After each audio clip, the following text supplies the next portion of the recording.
أنت الرحمن يا الله، أنت الرحيم يا الله، أنت السلام يا الله، أنت العزيز يا الله، أنت القدوس يا الله، أنت الجبار يا الله. ولله الأسماء الحسنى فادعوه بها. نحمده ونصلي على رسوله الكريم، أما بعد، فأعوذ بالله من الشيطان الرجيم، بسم الله الرحمن الرحيم، رب اشرح لي صدري ويسر لي أمري واحلل عقدة من لساني يفقهوا قولي. ناظرین، پروگرام اللہ کے خوبصورت نام کے ساتھ آپ کی خدمت میں حاضر ہیں. آج ہم انشاءاللہ اللہ سبحانہ وتعالی کے نام البر پر بات کریں گے. البر، نیکی کرنے والا، احسان کرنے والا. حقیقت یہ ہے کہ اللہ سبحانہ وتعالی اپنے بندوں کے ساتھ ہر طرح کی نیکی اور احسان کرنے والا ہے، جس کا کوئی انسان تصور بھی کر سکتا. یعنی ہم ہر طرف جتنی بھی خیر دیکھتے ہیں، جتنے بھی انعامات اور نعمتیں دیکھتے ہیں، یہ سب کے سب دراصل اللہ تعالی کی طرف سے ہیں. وہ اپنے ان بندوں کے ساتھ بھی احسان کرتا ہے جو اس کے فرما بردار ہیں، تابع دار ہیں، اور وہ ان کے ساتھ بھی کرتا ہے جو اس کے نافرمان ہیں. وہ نہ صرف یہ کہ انسانوں کے ساتھ بلکہ دیگر ساری مخلوقات کے ساتھ احسان کرنے والا ہے. اس کے احسانات کی کوئی حد نہیں، کوئی انتہا نہیں. کثیر الاحسان ہے، ہمیشہ مہربانی اور لطف فرمانے والا ہے. حقیقت یہ ہے کہ اللہ سبحانہ وتعالی اپنے بندوں کے ساتھ بہت آسانیاں فرمانے والا ہے، بہت کثرت کے ساتھ ان پر احسان فرمانے والا ہے. بندہ ایک نیکی کرتا ہے تو وہ 10 گنا اجر دینے والا ہے. بندہ نافرمانی بھی کرتا ہے تو وہ اس سے قلم روکے رکھتا ہے کہ شاید بندہ توبہ کر لے، لیکن اگر وہ گناہ کر لیتا ہے تو اس کے لیے 1 گناہ لکھا جاتا ہے. اور جب بندہ اس گناہ پر توبہ کر لیتا ہے تو اللہ تعالیٰ اس گناہ کو بھی معاف فرما دیتا ہے. حقیقت یہ ہے کہ اللہ تعالیٰ اپنی رحمت میں بھی بہت وسیع ہے.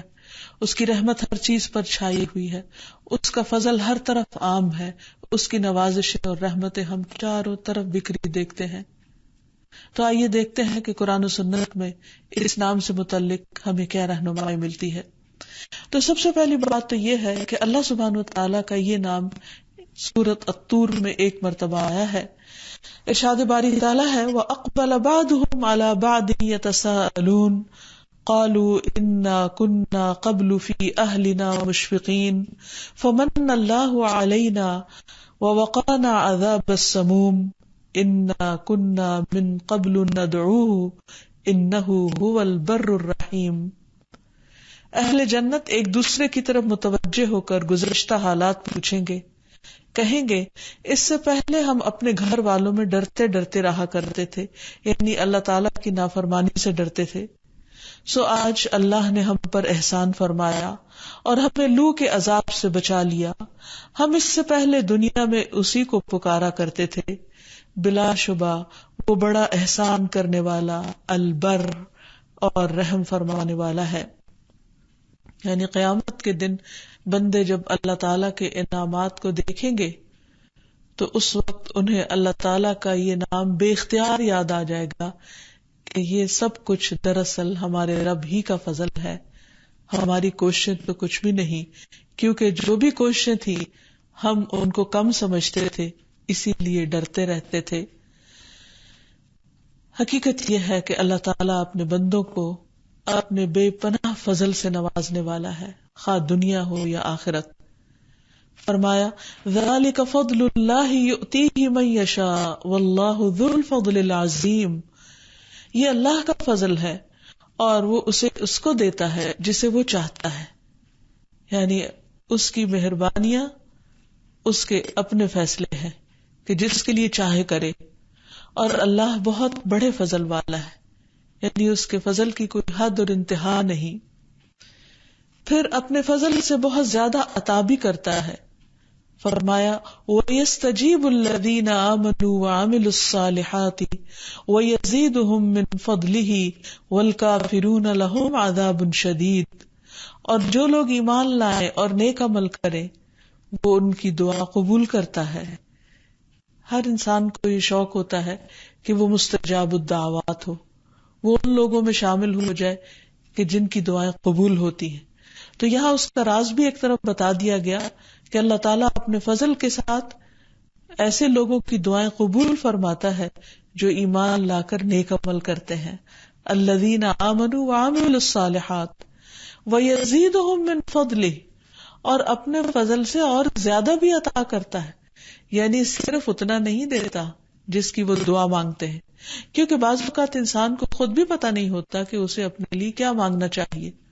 وہ ایک چیز مانگ رہا ہوتا ہے لیکن اس کا رب دیکھتا ہے کہ اس بندے کو دوسری چیز کی اس سے بھی کہیں زیادہ ضرورت ہے، لہٰذا وہ پہلی چیز کی بجائے دوسری چیز عطا کر دیتا ہے جو بندے نے مانگی نہیں ہوتی لیکن وہ بندے کی ضرورت ہوتی ہے. تو یہی دراصل اس کا فضل ہے.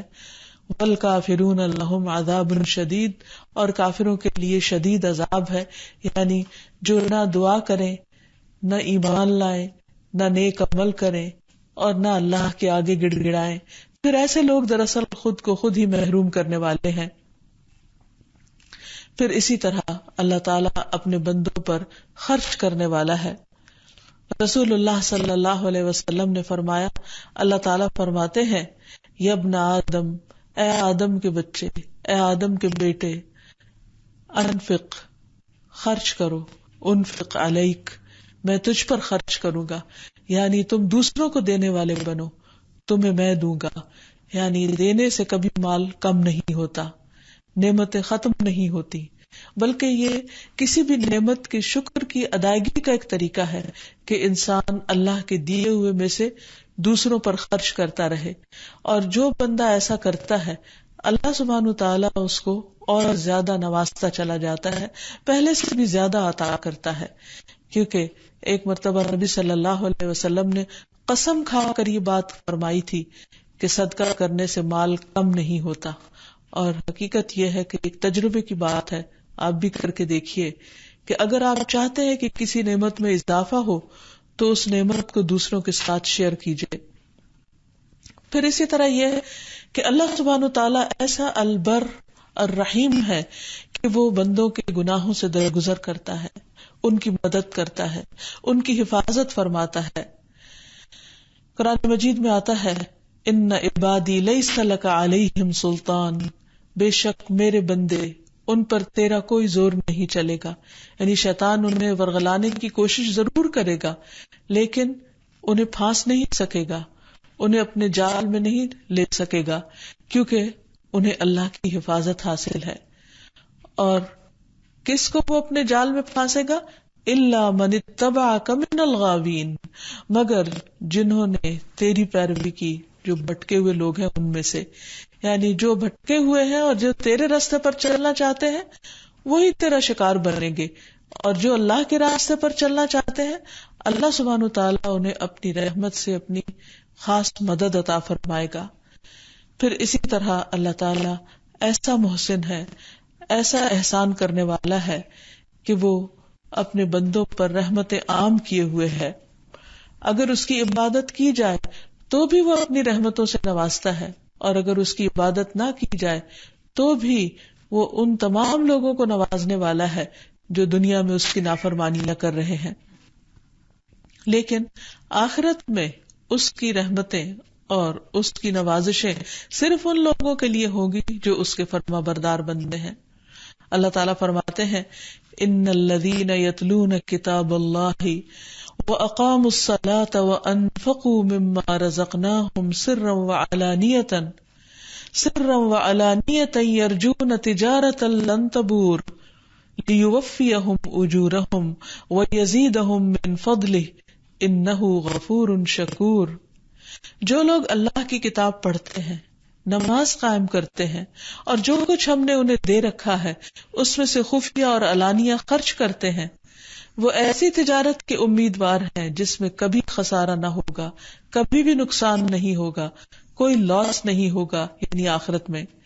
تاکہ ایسے لوگوں کو اللہ تعالیٰ ان کا پورا پورا اجر عطا کرے اور اپنی مہربانی سے کچھ زیادہ بھی دے. بلا شبہ وہ معاف کرنے والا اور قدردان ہے. یعنی جو لوگ اللہ تعالیٰ کی عبادت کرتے ہیں وہ صرف اتنا اجر نہیں پائیں گے جتنی انہوں نے عبادت کی ہوگی، بلکہ یہاں بھی یہی فرمایا وَيَزِيدُهُم مِّن فَضْلِهِ، وہ اپنے فضل سے انہیں اور زیادہ نوازے گا، کیونکہ وہ البر ہے، وسیع الاحسان ہے، کثیر الاحسان ہے. پھر اسی طرح وہ توبہ کرنے والے بندوں پر بھی بہت مہربان ہے. فرمایا الا الذین تابوا واصلحوا واعتصموا باللہ واخلصوا دینہم للہ فاولئک مع المؤمنین وسوف یؤتی اللہ المؤمنین اجرا عظیما. مگر وہ لوگ جنہوں نے توبہ کی اور اصلاح کر لی اور اللہ کو مضبوطی سے تھام لیا اور اپنا دین اللہ کے لیے خالص کر لیا تو یہ لوگ مومنوں کے ساتھ ہوں گے اور اللہ مومنوں کو جلد ہی بہت بڑا اجر عطا کرے گا. پھر اسی طرح اللہ سبحانہ وتعالی اپنے بندوں کی برائیوں کو دور کرنے والا ہے. یہ بھی اس کا کتنا بڑا احسان ہے، کیونکہ کوئی بھی گناہ انسان کے دل پر بھی ایک داغ بنتا ہے اور انسان کے کردار اور اخلاق کے لیے بھی نقصان دہ ہوتا ہے. تو اللہ سبحانہ وتعالی اپنے پیارے بندوں کا اتنا خیال رکھنے والا ہے کہ وہ ان کی توبہ قبول کر کے انہیں گناہوں کے بوجھ سے آزاد فرماتا ہے. ارشاد ہے والذین آمنوا وعملوا الصالحات لنکفرن عنہم سیئاتہم ولنجزینہم احسن الذی کانوا یعملون. اور جو لوگ ایمان لائے اور نیک عمل کرتے رہے ہم ضرور ان کی برائیاں دور کر دیں گے اور جو کچھ انہوں نے کیا ہوگا انہیں اس سے بہتر بدلہ عطا کریں گے. یعنی ان کے نیک اعمال کو تو قبول کر لیں گے لیکن ان کی برائیاں جو ان کو بدنما بنانے والی ہیں وہ ان سے ہٹا دیں گے. اور جب برائیاں دور ہو جائیں گی، معاف کر دی جائیں گی، صاف کر دی جائیں گی، تو آپ سوچئے کہ انسان کے لیے وہ کتنی خوشی کا دن ہوگا کہ اس کے پاس صرف اچھا ہی اچھا باقی رہے گا. پھر اسی طرح اللہ تعالیٰ گناہگاروں کو اپنی خاص رحمت کے ساتھ مہلت دیتا چلا جاتا ہے کہ شاید وہ توبہ کر لیں، پلٹ آئیں. اسی لیے اللہ تعالیٰ فرماتے ہیں نبئ عبادی انی انا الغفور الرحیم، میرے بندوں کو بتا دو کہ میں بہت غفور الرحیم ہوں، انہیں خبر دے دو. کیونکہ جب انسان یہ جانتا ہے کہ میرا رب بخشنے والا ہے، بہت معاف فرمانے والا ہے، رحم فرمانے والا ہے، تو اس کے لیے یہ بات بہت حوصلے کی ہوتی ہے کہ غلطیاں کرنے کے بعد وہ رب ہی کی طرف پھر پلٹتا ہے. اور ساتھ ہی اللہ تعالیٰ نے خبردار بھی کیا وَأَنَّ عَذَابِي هُوَ الْعَذَابُ الْأَلِيمُ، اور بے شک میرا عذاب بھی دردناک عذاب ہے. یعنی اللہ تعالیٰ کے غفور الرحیم ہونے کا ایسا ایڈوانٹیج نہیں لینا کہ تم پھر توبہ ہی نہ کرو اور اللہ تعالیٰ کی طرف پلٹو ہی نہیں. پھر اسی طرح دنیا میں بہت سے لوگ بار بار اللہ تعالیٰ کی ڈھٹائی کے ساتھ نافرمانی کرتے چلے جاتے ہیں اور بعض اوقات اللہ تعالیٰ کے عذاب کو بھی چیلنج کر دیتے ہیں کہ ہاں اگر اللہ تعالیٰ ہے تو وہ ہمیں پکڑ کیوں نہیں لیتا، جیسے کفار مکہ کیا کرتے تھے. اور وہ نبی صلی اللہ علیہ وسلم سے بار بار عذاب کا مطالبہ کیا کرتے تھے. تو اس پر اللہ تعالیٰ فرماتے ہیں وَيَقُولُونَ مَتَىٰ هَٰذَا الْوَعْدُ إِن كُنتُمْ صَادِقِينَ، وہ کہتے ہیں کہ یہ وعدہ کب پورا ہوگا، یہ دھمکی کب پوری ہوگی اگر تم سچے ہو. قُلْ عَسَىٰ أَن يَكُونَ رَدِفَ لَكُمْ بَعْدَ الَّذِي تَسْتَعْجِلُونَ، کہہ دیجئے کیا عجب ہے کہ جس عذاب کے جلد آنے کا تم مطالبہ کر رہے ہو وہ قریب ہی آ لگا ہو، اس کا ایک حصہ قریب آ چکا ہو. وَإِنَّ رَبَّكَ لَذُو فَضْلٍ عَلَى النَّاسِ، لیکن وہ اللہ تعالیٰ فوراً عذاب کیوں نہیں دے رہا؟ کیونکہ تیرا رب لوگوں پر بڑا ہی زیادہ فضل فرمانے والا ہے. یہ اس کا فضل ہے، وہ اس کی رحمت ہے کہ وہ دیکھ رہا ہے کہ میرے یہ بندے نادان ہیں، انہوں نے میرے عذاب کا مزہ چکھا نہیں، اسی لیے عذاب کا مطالبہ کر رہے ہیں اور اس لیے اس کا مذاق اڑا رہے ہیں. اور اللہ تعالیٰ کی یہ مہربانیاں ہیں کہ ان کے مطالبے کے باوجود وہ انہیں ڈھیل دیتا چلا جا رہا ہے. وَلَٰكِنَّ أَكْثَرُهُمْ لَا يَشْكُرُونَ، لیکن ان میں سے اکثریت شکر ادا نہیں کرتی کہ اللہ تعالیٰ نے ان کو مہلت دی ہوئی ہے. اور یہ حقیقت یہ ہے کہ سب انسان کی لا علمی اور ناسمجھی ہے، غلط فہمی ہے جو وہ اپنے رب کے بارے میں قائم کیے ہوئے ہے. پھر اسی طرح اللہ سبحانہ وتعالیٰ ایسا مہربان ہے کہ وہ اپنے بندوں پر طاقت سے زیادہ بوجھ نہیں ڈالتا. یہ بھی اس کی کتنی مہربانی ہے. پھر اسی طرح اللہ سبحانہ وتعالی بندوں سے بہت زیادہ عبادت کا مطالبہ نہیں کرتا. اس نے ہم سے یہ مطالبہ نہیں کیا کہ ہم 6 ماہ روزے رکھیں. اس نے ہم سے 10 یا 20 نمازوں کا مطالبہ نہیں کیا. اس نے ہمارا آدھا مال صدقہ خیرات یا زکوٰۃ میں نہیں مانگا. اس نے ہمیں یہ نہیں کہا کہ تم ہر سال حج کرو. اس نے ہمیں یہ نہیں کہا کہ تم ساری رات کھڑے ہو کر عبادت کرو. ایک عورت نبی صلی اللہ علیہ وسلم کی غیر موجودگی میں حضرت عائشہ کے پاس بیٹھی ہوئی تھی. جب آپ داخل ہوئے تو آپ نے پوچھا کہ یہ کون ہے. بتایا گیا کہ یہ وہ خاتون ہے جو ساری رات نہیں سوتی اور عبادت کرتی رہتی. ہونا تو یہ چاہیے تھا کہ آپ بہت خوش ہوتے کہ اتنی زیادہ نیک خاتون، لیکن آپ صلی اللہ علیہ وسلم نے اس کو روکا. آپ نے فرمایا کہ اللہ تعالیٰ ثواب دینے سے نہیں تھکتا، لیکن تم تھک جاؤ گے، یعنی تم عبادت کرنے سے پھر اکتا جاؤ گے. اپنے اوپر وہ بوجھ نہ ڈالو جو اللہ نے تم پر نہیں ڈالا. اس لیے بہت ضروری ہے کہ اللہ سبحانہ وتعالیٰ نے جو فرائض ہم پر عائد کیے ہیں ان پر ہم فوکس کریں تو وہ ایک فرض کا اجر کئی گنا بڑھا کر دیتا ہے. یہی اس کا فضل ہے اور یہی اس کی رحمت ہے اور یہی اس کا البر ہونا ہے، وسیع الاحسان کثیر الاحسان ہونا. پھر اسی طرح حضرت انس سے روایت ہے کہ نبی صلی اللہ علیہ وسلم نے ایک بوڑھے شخص کو دیکھا کہ جو اپنے 2 بیٹوں کا سہارا لے کر بڑی مشکل سے چل رہا تھا. تو آپ نے پوچھا کہ اس کا کیا معاملہ ہے، یہ کیوں اتنی مشقت میں اپنے آپ کو ڈالے ہوئے ہے. تو لوگوں نے بتایا کہ اس نے کعبہ تک پیدل چل کر جانے کی منت مانی ہے. آپ نے فرمایا کہ اللہ تعالیٰ اس سے بے نیاز ہے کہ یہ اپنے آپ کو تکلیف میں ڈالے. یعنی اللہ تعالیٰ کو ایسی کسی عبادت کی ضرورت نہیں کہ جس میں بندہ اپنے آپ کو کسی اذیت میں مبتلا کر لے. پھر آپ صلی اللہ علیہ وسلم نے اس کو سواری پہ بیٹھنے کا حکم دیا. تو یہ بھی اللہ تعالیٰ کی کتنی بڑی رحمت ہے کہ اس نے ہمارے دین میں عبادت کے ایسے طریقے نہیں رکھے کہ جس سے انسانوں کو اذیت ہو. اس نے جو کچھ بھی ہمیں کرنے کو کہا ہے اس سب کے اندر بہت سہولت ہے، آسانی ہے، اور انسان اپنی دنیا کے باقی تمام کام کاج کے ساتھ اللہ تعالیٰ کی عبادت کے لیے بھی وقت نکال سکتا ہے. اور حقیقت یہ ہے کہ اللہ تعالیٰ نے بندوں سے بہت کم کا مطالبہ کیا ہے. پھر اسی طرح یہ ہے کہ اللہ سبحانہ وتعالیٰ دنیا میں تو اپنے سارے بندوں کے لیے مہربان ہے، لیکن آخرت میں وہ اپنے خاص بندوں کے لیے ہی مہربان ہوگا جو اس کے فرما بردار ہوں گے، جو اس کے اطاعت گزار ہوں گے. اور ان کے لیے اللہ تعالیٰ دنیا میں ہی خوشخبری دے رہا ہے. مثلا ایک جگہ پر فرمایا وَبَشِّرِ الْمُؤْمِنِينَ بِأَنَّ لَهُم مِّنَ اللَّهِ فَضْلًا كَبِيرًا، اور مومنوں کو خوشخبری دے دو کہ ان کے لیے اللہ کی طرف سے بہت بڑا فضل ہے. پھر اسی طرح اہل جنت جب جنت میں پہنچ جائیں گے تو وہاں جا کر ساری نعمتیں دیکھیں گے تو اللہ تعالیٰ کے احسانات کو یاد کریں گے اور ہر طرف اس کی رحمتیں ہی رحمتیں ہوں گی اور پکار اٹھیں گے وَقَالُوا الْحَمْدُ لِلَّهِ الَّذِي أَذْهَبَ عَنَّا الْحَزَنَ، کہ اللہ کا شکر ہے کہ جس نے ہم سے غم دور کر دیا. ان ربنا لغفور شکور، ہمارا رب بہت زیادہ بخشش فرمانے والا، بڑا ہی زیادہ قدردان ہے، یعنی اس کا احسان بہت زیادہ ہے ہم پر. الذی احلنا دار المقامتی، جس نے ہمیں ہمیشگی کے گھر میں لا کر قیام کرا دیا، ہمیں جنت میں داخل کر دیا. کہاں کیسے؟ من فضلہ، اپنے فضل سے، اپنے احسان سے. لا یمسنا فیہا نصب ولا یمسنا فیہا لغوب، جہاں ہمیں نہ تھکاوٹ ہے نہ بوریت ہے. بہت سے لوگ یہ سوال کرتے ہیں کہ اچھا جنت میں جانے کے بعد پھر کیا ہوگا؟ کیا وہاں رہنا ہوگا؟ بس رہتے ہی جانا ہوگا، رہنا ہی رہنا ہوگا، موت نہیں آئے گی، کبھی خاتمہ نہیں ہوگا، پھر تو ہم بور ہو جائیں گے.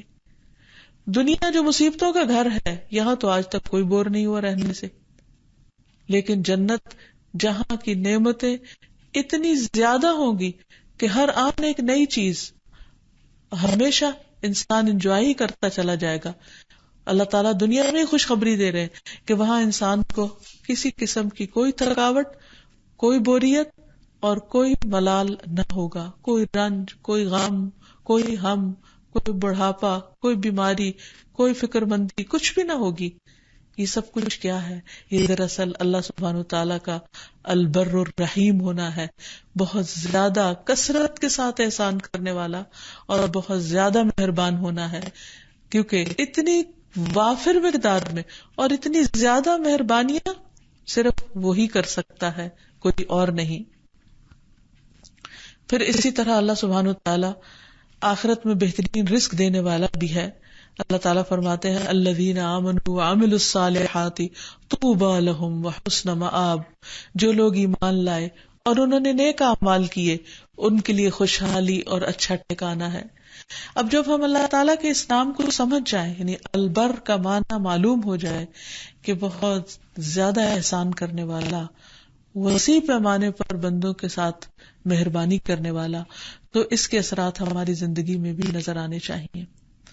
جب انسان اللہ سبحانہ وتعالیٰ کے اس نام کو سمجھ جائے، یعنی البر کو، کہ وہ بہت زیادہ نیکی کرنے والا ہے اپنے بندوں کے ساتھ، بہت احسان فرمانے والا ہے، تو پھر بندوں کے اندر بھی نیکی کی خو نظر آنی چاہیے، ہمارے اندر بھی نیکیوں کا شوق پیدا ہونا چاہیے کہ وہ اتنا زیادہ قدردان ہے کہ وہ بندوں کے ساتھ احسان کرتا ہے، تو بندے بھی اللہ سبحانہ وتعالیٰ کے فرما بردار بن جائیں، جیسا کہ ہم انبیاء علیہ السلام کی زندگیوں میں دیکھتے ہیں کہ جب اللہ تعالیٰ نے ان پر احسان فرمایا، انہیں اپنے کام کے لیے چن لیا، تو ان کے اندر کیسا کیسا اچھا اخلاق تھا۔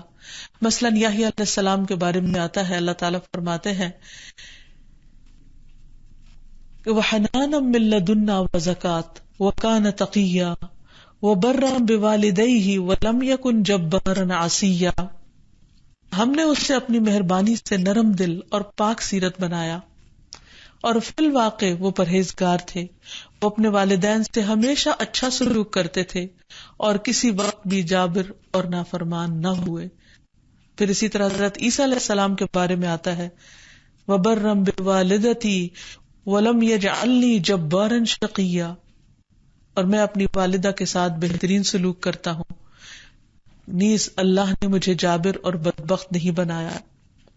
اور حقیقت یہی ہے کہ اگر انسان نیکی کرنا چاہتا ہے تو اللہ تعالیٰ کی عبادت کے بعد سب سے بڑی نیکی والدین کے ساتھ احسان ہے، والدین کے ساتھ اچھا سلوک کرنا ہے۔ عبداللہ بن مسعود کہتے ہیں کہ ایک شخص نے نبی صلی اللہ علیہ وسلم سے پوچھا کون سا عمل سب سے افضل ہے؟ آپ نے فرمایا وقت پر نماز پڑھنا اور والدین کے ساتھ نیکی کرنا، پھر اللہ کے راستے میں جہاد کرنا۔ حقیقت یہ ہے کہ والدین کے ساتھ احسان اور والدین کا خیال رکھنا، ان کی ضروریات کو پورا کرنا، ان کے ساتھ نیک سلوک کرنا، اور نیک سلوک کرنے کا مطلب یہ نہیں ہوتا کہ ہر وقت ان کے پاس انسان بیٹھا رہے۔ نیک سلوک کی کئی شکلیں ہو سکتی، اگر وہ زندہ ہے تو ان کی خدمت کر کے، اگر فوت ہو چکے تو ان کے لیے دعائیں کر کے، ان کے لیے صدقہ جاریہ بن کے، ان کی طرف سے صدقہ خیرات کر کے، اور بہت سے نیکی کے کام ہیں جو ان کے لیے کیے جا سکتے ہیں۔ تو کسی بھی طریقے سے جو ان کو خوش کرنے والا ہو، یعنی والدین کے ساتھ احسان کیا ہے کہ ایسے کام کیے جائیں جو انہیں خوش کر دیں، جو ان کی دعاؤں کا مستحق بنا دے، جو ان کے دلوں میں ہمارے لیے محبت پیدا کر دے۔ ایک تو طبعی فطری محبت ہوتی ہے، لیکن ایک محبت اکتسابی ہوتی ہے جو ارن کی جاتی ہے، اور وہ ہے جو انسان اچھے سلوک اور مہربانی کے معاملے کے ساتھ حاصل کرتا ہے۔ تو اس میں ہم دیکھتے ہیں کہ جب کوئی شخص اپنے والدین کے ساتھ اچھا سلوک کرتا ہے تو یہ اس کے لیے گناہوں کا کفارہ بھی بنتے ہیں، اللہ تعالیٰ کے قرب کا ذریعہ بھی بنتے ہیں۔ ایک شخص ابن عباس کے پاس آیا اور کہنے لگا کہ میں نے ایک عورت کو قتل کر دیا کیونکہ میں نے اسے نکاح کا پیغام بھیجا تو اس نے قبول نہیں کیا، کسی اور مرد نے بھیجا تو اس نے قبول کر لیا، تو مجھے غیرت ہوئی اور میں نے اس غیرت میں آ کر قتل کر ڈالا۔ تو ابن عباس نے اس سے کہا کیا تمہاری والدہ زندہ ہے؟ تمہارا اس کو اس کا کفارہ بتایا، لیکن بعد میں جو صاحب ساتھ بیٹھے ہوئے تھے وہ پوچھنے لگے کہ آپ نے والدہ کا کیوں پوچھا؟ تو کہنے لگے کہ میں نہیں جانتا کہ کوئی بھی نیکی جو اللہ کے قریب کرنے والی ہو اس سے بڑھ کر ہو سکتی ہے کہ انسان اپنی ماں کے ساتھ نیک سلوک کرے۔ یعنی اگر کوئی شخص کبیرہ گناہ کا بھی ارتکاب کر لیتا ہے اور پھر چاہتا کہ اللہ تعالیٰ اس کو معاف کر دے، تو توبہ کرنے کے بعد جو نیکیاں کرنی ہوگی وہ نماز اور صدقہ خیرات اور جو کفارہ مقرر ہے کسی بھی گناہ کا وہ ادا کرنے کے بعد اللہ تعالیٰ کو راضی کرنے کا طریقہ کیا ہے؟ والدین کی خدمت اور ان کو خوش کر دینا، اور اس میں سے بھی خصوصاً ماں کو خوش کرنا، کیونکہ والدین کے ساتھ نیکی نہ صرف یہ کہ دنیا میں انسان کے لیے بھلائی کا ذریعہ ہے بلکہ جنت میں لے جانے والی ہے۔ حضرت عائشہ کہتی ہے کہ رسول اللہ صلی اللہ علیہ وسلم نے فرمایا کہ میں جنت میں داخل ہوا تو وہاں قرآن مجید کی تلاوت کی آواز سنائی دی۔ میں نے پوچھا کہ یہ کون ہے؟ مجھے بتایا گیا کہ یہ حارثہ بن نعمان ہے۔ رسول اللہ صلی اللہ علیہ وسلم نے ان سے کہا یہی نیکی ہے، یہی نیکی ہے۔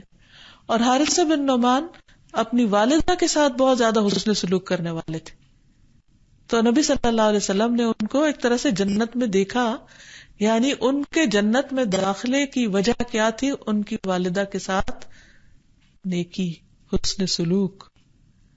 تو اللہ سبحانہ وتعالیٰ اگر ہم پر مہربان ہے تو ہمیں اس کی مخلوق کے ساتھ مہربان ہونا چاہیے، اور اس کی مخلوق میں سے بھی وہ جو ہم پر سب سے زیادہ مہربان رہی ہو، اور وہ کون ہے؟ ایک ماں، کیونکہ انسانی رشتوں میں سے سب سے زیادہ جو رشتہ انسان کے لیے مہربان ہو سکتا ہے، فکر مند ہو سکتا ہے، خیر خواہ ہو سکتا ہے، وہ ماں کا رشتہ ہوتا ہے۔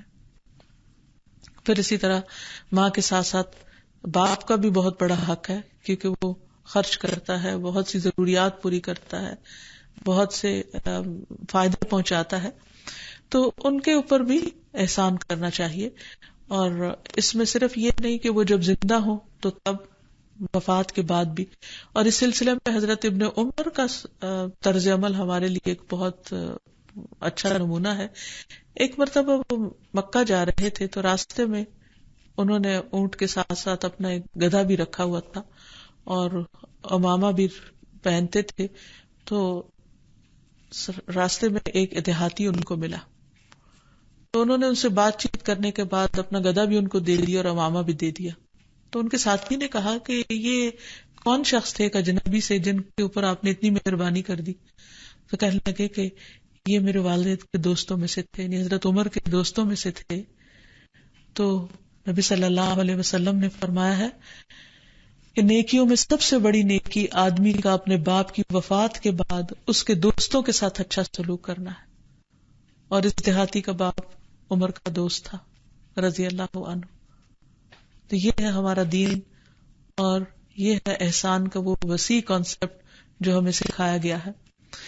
والدین کے ساتھ حسن سلوک کرنے کے بعد ہمارے بہترین سلوک کے مستحق ہمارے رشتہ دار ہیں۔ نبی صلی اللہ علیہ وسلم سے ایک مرتبہ پوچھا گیا کہ میں سب سے زیادہ اچھا سلوک کس سے کروں؟ آپ نے 3 دفعہ والدہ کے بارے میں فرمایا، 4تھی دفعہ والد کے بارے میں، اور پھر دیگر رشتہ داروں کے بارے میں۔ تو گویا والدین کے فوراً بعد دوسرے رشتہ داروں کا ذکر آتا ہے۔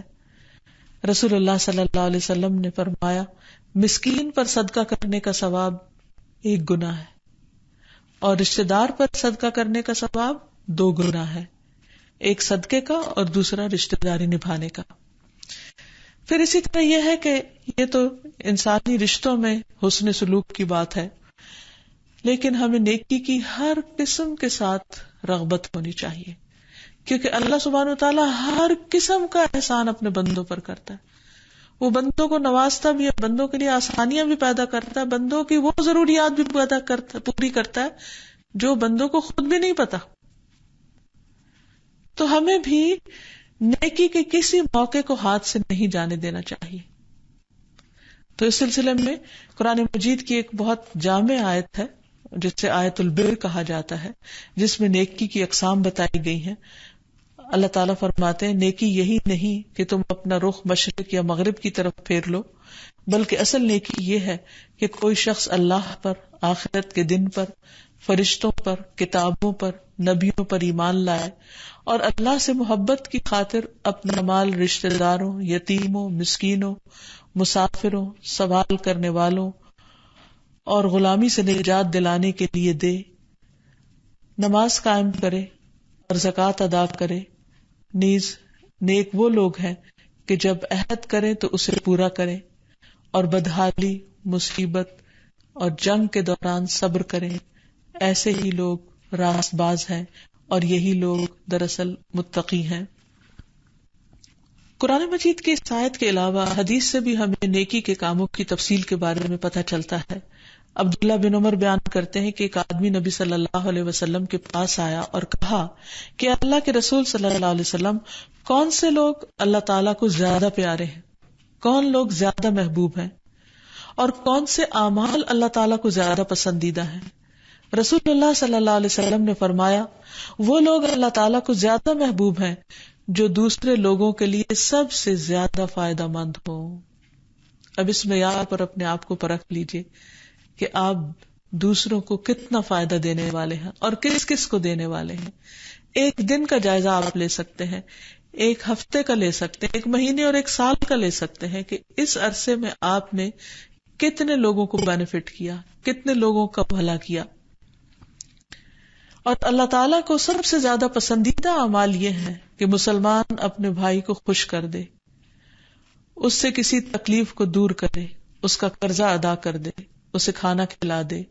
اور فرمایا، مجھے اپنے کسی بھائی کی ضرورت پوری کرنے کے لیے اس کے ساتھ چلنا اس مسجد نبوی میں 1 ماہ کے اعتکاف سے زیادہ محبوب ہے. پھر اسی طرح نیکی کے اور بھی بہت سارے کام ہیں. بعض اوقات انسان بڑی بڑی نیکیوں کے پیچھے بھاگتا ہے کہ مثلاً حج پر جائے یا عمرہ کرے یا کسی کے ساتھ کو بہت بڑا احسان کرے، لیکن بعض اوقات چاہنے کے باوجود ایسے مواقع نہیں آتے. تو اس صورت میں انسان کو چھوٹی چھوٹی نیکیاں کرتے چلے جانا چاہیے. ہر طرح کے کام میں دلچسپی رکھنی چاہیے، یعنی کسی چھوٹے سے کام کو بھی حقیر نہیں سمجھنا چاہیے جو نیکی کا مل رہا ہو. حدیث میں آتا ہے کہ لا تحتقرن من المعروف شیئا ولو ان تلقى اخاك بوجه طلق. نیکی کے کسی کام کو حقیر مت جانو، خواہ تمہارا اپنے بھائی کو خندہ پیشانی سے ملنا ہی کیوں نہ ہو. پھر اسی طرح گھر والوں کے ساتھ نیک بھلائی کرنا. نبی صلی اللہ علیہ وسلم نے فرمایا، ہر وہ بھلا کام جو تم اپنے گھر والوں کے ساتھ کرو وہ ان پر صدقہ ہے. پھر گھر والوں پر خرچ کرنا. پھر اسی طرح ان کو پانی پلانا، خواہ پانی کا ایک گھونٹ ہی کیوں نہ ہو. اور خصوصاً اپنی بیوی کو پانی پلانا، اس کو بھی صدقہ قرار دیا گیا، اس کو بھی نیکی کا موقع بتایا گیا. ارباز بن ساریہ کہتے ہیں کہ رسول اللہ صلی اللہ علیہ وسلم نے فرمایا، جب آدمی اپنی بیوی کو پانی پلاتا ہے تو اسے اجر دیا جاتا ہے. تو وہ کہتے ہیں کہ یہ حدیث سن کر میں اٹھا اور اپنی بیوی کو پانی پلایا اور اسے بھی یہ حدیث سنائی. پھر اسی طرح کھانا کھلانا جنت میں لے جانے والے کاموں میں سے ایک کام ہے. نبی صلی اللہ علیہ وسلم نے فرمایا، تمہارا اپنے آپ کو کھانا کھلانا تمہارے لیے صدقہ ہے، تمہارا اپنے بیٹے کو کھانا کھلانا تمہارے لیے صدقہ ہے، تمہارا اپنی بیوی کو کھانا کھلانا تمہارے لیے صدقہ ہے، تمہارا اپنے خادم کو کھانا کھلانا تمہارے لیے صدقہ ہے. پھر اسی طرح گھر سے باہر کے لوگوں کو کھانا کھلانا، مساکین وغیرہ کو، محتاجوں کو. پھر کسی کی کوئی بھی ضرورت پوری کر دینا. نبی صلی اللہ علیہ وسلم نے فرمایا، مومن کو خوش کرنا، اس کا قرض ادا کرنا، اس کی ضرورت پوری کرنا، اس سے کسی مصیبت کو دور کرنا افضل اعمال میں سے ہے. حتیٰ کہ انسان اپنے ڈول سے کسی کے ڈول میں پانی ڈال دے، اسے بھی صدقہ قرار دیا گیا. پھر اسی طرح نابینا شخص کے ساتھ چلنا، کہ اگر کوئی شخص اپنا راستہ نہیں دیکھ سکتا تو اس کی مدد کر کے اس کو منزل تک پہنچا کر آنا. کوئی قرض ادا نہیں کر سکتا تو اس کی طرف سے قرضہ ادا کر دینا. 2 لوگ روٹھے ہوئے ہیں، ان کے درمیان صلح کروا دینا. کسی کی تنہائی اور وحشت دور کرنا. آج کل ہمارے معاشرے میں یہ کتنی مشکل ہوتی چلی جا رہی ہے کہ ینگر جنریشن اپنے اپنے کاموں میں، تعلیم میں، جابز میں، بزنس میں مصروف ہیں، اپنے گھر میں، بچوں میں.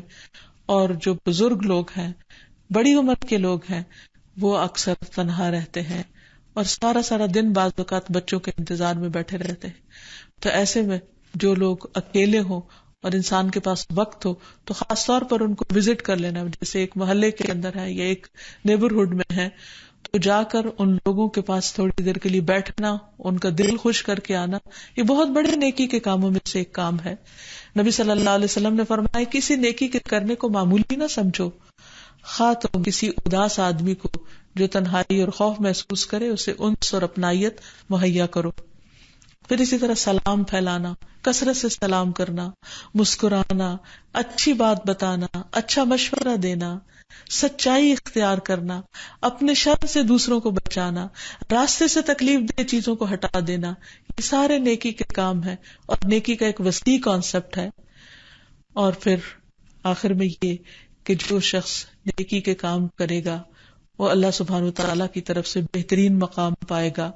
اللہ تعالیٰ فرماتے ہیں ان الابرار لفی نعیم، بلا شبہ نیک لوگ نعمتوں میں ہوں گے. علی الارائک ینظرون، تختوں پر بیٹھے نظارے کریں گے.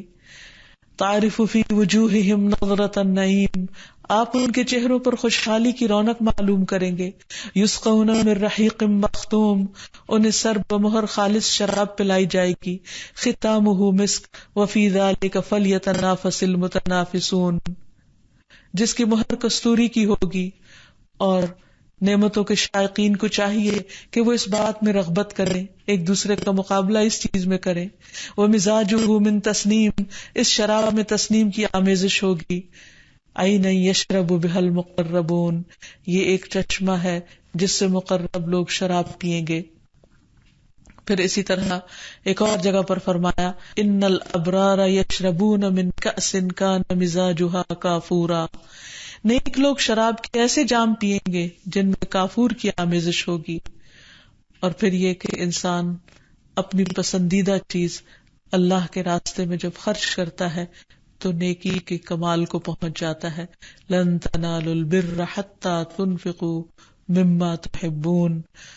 اور آخر میں یہ کہ انسان اسلام کے ساتھ اللہ سبحانہ تعالیٰ سے دعا بھی کرے تاکہ اللہ تعالیٰ اس پر اپنی رحمت نازل فرمائے. تو اللہ تعالیٰ سے دعا ہے کہ وہ ہمیں نیکیوں کا موقع عطا فرمائے، نیکیوں کی توفیق عطا فرمائے اور ہر ایک کے ساتھ خیر اور بھلائی کا سلوک کرنے نصیب کرے. وآخر دعوانا ان الحمد للہ رب العالمین. سبحانک اللہم وبحمدک، اشہد ان لا الہ الا انت، استغفرک واتوب الیک. السلام علیکم ورحمۃ اللہ وبرکاتہ. أنت القاهر يا الله، أنت الحسيب يا الله، أنت الشافي يا الله، أنت المبين يا الله، أنت الوكيل يا الله، أنت القيوم يا الله، أنت المتين يا الله، أنت السبوح يا الله. لا إله إلا الله محمد رسول الله، لا إله إلا الله محمد رسول الله.